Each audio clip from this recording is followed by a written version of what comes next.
got so much motherfucking design on right now. Break it down, bring it back, make it clap. I got 3 old thoughts, new block, where that day. Bitches on my line, and you know.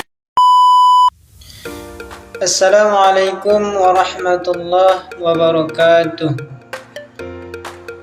Alhamdulillahi rabbil alamin, wassalatu wassalamu ala ashrafil anbiya'i wal mursalin wa ala alihi wa ashabihi ajma'in, amma ba'd.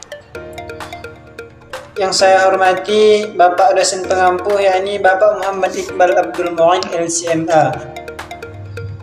Dan yang saya banggakan teman-teman sekalian, adapun tujuan saya di sini ialah ingin menyampaikan materi ilmu hadis yang berjudul pengaruh hadis dalam ilmu fikih.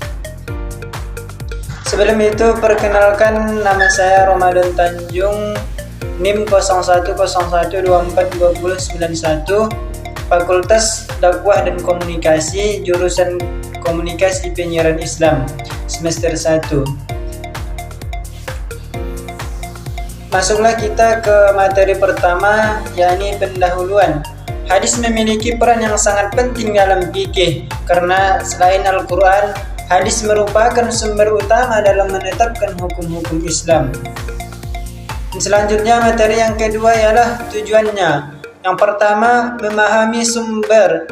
Yang kedua, hukum menjelaskan dan menginterpretasikan Al-Quran.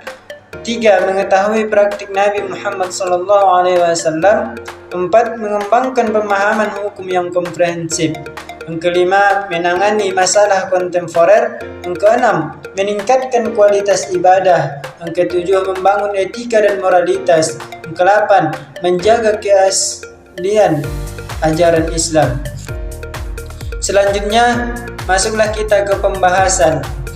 Hadis memiliki peran yang sangat penting dalam fikih atau ilmu hukum Islam, karena selain Al-Quran, hadis merupakan sumber utama dalam menetapkan hukum-hukum Islam. Dan ada beberapa pengaruh hadis dalam ilmu fikih. Yang pertama ialah penjelasan dan rincian dari Al-Quran. Hadis seringkali memberikan penjelasan lebih rinci atau kontekstual terhadap ayat-ayat Al-Quran. Misalnya, ayat-ayat Al-Quran yang umum tentang zakat atau puasa dapat dipahami lebih mendalam melalui penjelasan Nabi Muhammad SAW. Dalam hadis-hadisnya, tanpa hadis, beberapa hukum dalam Al-Quran bisa menjadi ambigu. Selanjutnya, yang kedua ialah sumber hukum yang mandiri. Hadis baik yang sahih maupun yang hasan dapat menjadi dasar hukum dalam fikih. Tidak ada ayat Al-Quran yang mengaturnya. Banyak hukum seperti tata cara ibadah tertentu. Contoh, tata cara salat, puasa, haji yang ditetapkan oleh Nabi Muhammad SAW melalui hadis. Yang ketiga, menetapkan hal-hal yang tidak ada dalam Al-Quran. Beberapa masalah fikih yang tidak dijelaskan dalam Al-Quran, seperti aturan tentang jual beli, warisan atau hubungan sosial lainnya, banyak diatur dalam hadis. Oleh karena itu, hadis memberikan solusi untuk masalah-masalah yang tidak dijelaskan langsung dalam Al-Quran. Yang keempat, penegasan atau pembatalan praktik yang ada.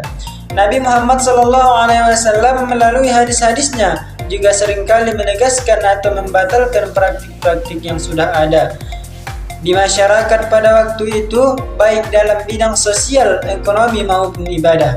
Sebagai contohnya, hadis-hadis yang melarang riba atau praktik-praktik budaya yang bertentangan dengan ajaran Islam.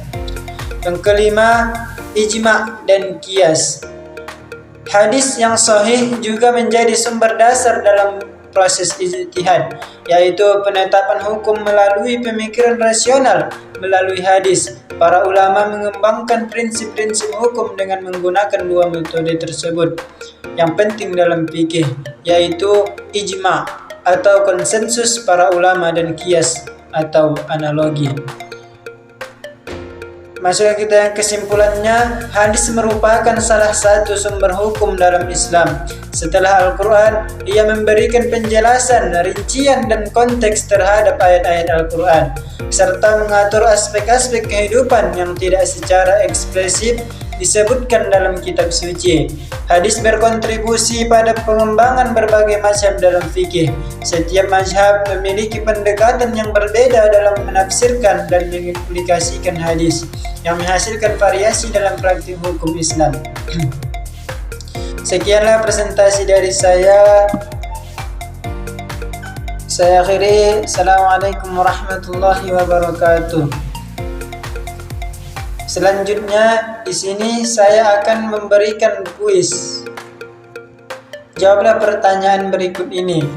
Yang pertama, hadis memiliki peran penting dalam ilmu fikih karena hadis berfungsi sebagai A. Sumber utama dalam ilmu logika, B. Penjelas dan penafsiran dari ayat-ayat Al-Quran, C. Hanya sekedar tambahan dalam hukum Islam, D. Acuan untuk memahami bahasa Arab klasik. Baik, saya akan menjawab. Jawabannya adalah B. Penjelas dan penafsiran dari ayat-ayat Al-Quran. Next, selanjutnya pertanyaan yang kedua.